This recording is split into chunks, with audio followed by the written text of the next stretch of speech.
अरे, कभी सोचा है कि ये जो घर बनते हैं या खेतों के चारों तरफ बाड़ लगती है, इसमें मैथ्स का क्या काम? आज हम ना मोटू के एक बड़े से आइडिया के साथ यही समझेंगे और देखेंगे कि मेंसुरेशन के बेसिक्स एक मजेदार कहानी के जरिए कितने आसान हो सकते हैं। तो कहानी की शुरुआत होती है मोटू के एक बहुत ही शानदार सपने से। उससे बनाना है एक नया घर। और भाई, मोटू का घर हो और उसमें समोसे रखने के लिए कोई खास बड़ी सी जगह ना हो, ऐसा तो हो ही नहीं सकता, है ना? बस यहीं से हमारी मैथ्स की जर्नी शुरू होती है। अब जैसे ही मोटू अपना ये धांसू आइडिया पतलू को बताता है, पतलू उसे एक कह सकते हैं एक बड़ी सच्चाई दिखाता है कि भाई, घर बनाने के लिए सिर्फ ईंट और सीमेंट ही काफी नहीं है, बल्कि मेंसुरेशन यानी नापतोल का ज्ञान भी बहुत जरूरी है। पर आखिर ये मेंसुरेशन है क्या चीज? तो पतलू समझाता है, अरे डरो मत, ये कोई डरावनी चीज नहीं है। मेंसुरेशन का सीधा साधा मतलब है चीजों को नापना। बस जैसे कोई चीज कितनी लंबी है, या मान लो कोई शेप है तो उसकी बाउंड्री कितनी लंबी है, या फिर किसी बंद जगह के अंदर कितनी स्पेस है। तो सबसे पहला चैलेंज क्या आता है? जमीन की बाउंड्री बनाने का। मोटू ने जो जमीन खरीदी है ना, वो एक रेक्टेंगल मतलब आयत के शेप की है। अब उस जमीन को सेफ करने के लिए उसे चारों तरफ एक बाड़ लगानी है। अब पतलू मोटू को सही डायरेक्शन में सोचने पर मजबूर करता है।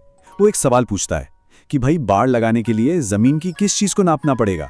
सोचिए जरा। जाहिर सी बात है, हमें इसकी बाहरी सीमा, इसकी बाउंड्री की कुल लंबाई पता होनी चाहिए। और बस इसी टोटल लंबाई को मैथ्स की भाषा में कहते हैं परिमाप, या इंग्लिश में पेरीमीटर। तो बाड़ लगाने की जो प्रॉब्लम थी, उसका सल्यूशन है पेरीमीटर निकालना। तो एक रेक्टेंगल का पेरीमीटर निकालते कैसे हैं? बहुत ही सिंपल सा फॉर्मूला है, 2 को मल्टीप्लाई करो लंबाई प्लस चौड़ाई से। तो पतलू ने जमीन नापी और पता चला कि लंबाई है 10 मीटर और चौड़ाई है 5 मीटर।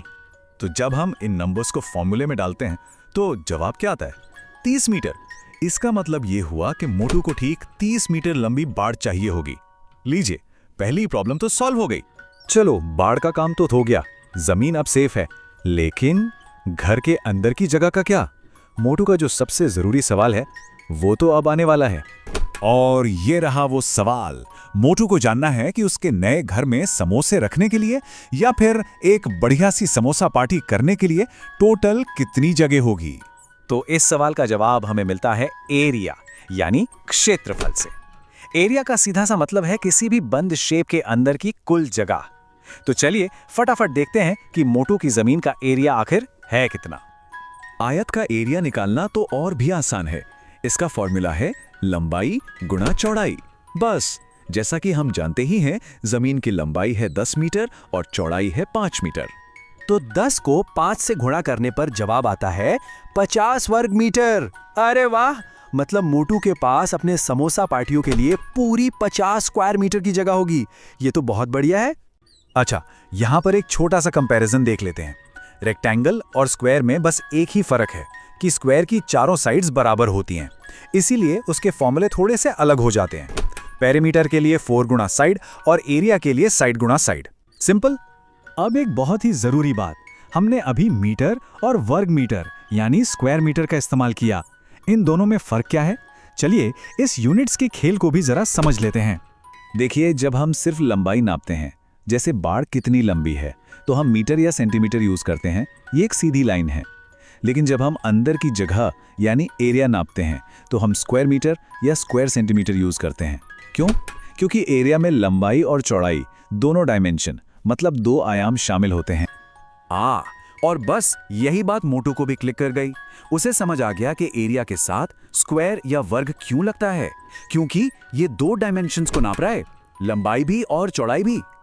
तो इस पूरी कहानी से मोटू ने क्या क्या सीखा और साथ में हमने भी, चलिए एक क्विक रिकैप करते हैं।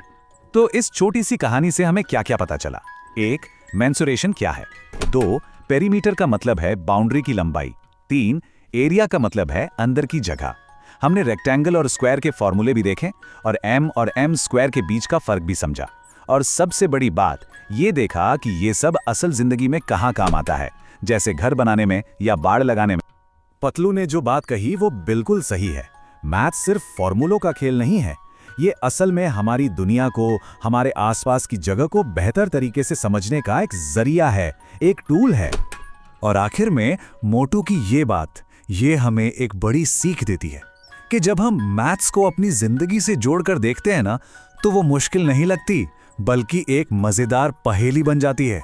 अब मोटू का घर तो बन ही जाएगा, बस देखना यह है कि वो 50 स्क्वायर मीटर की जगह में कितने समोसे फिट कर पाता है।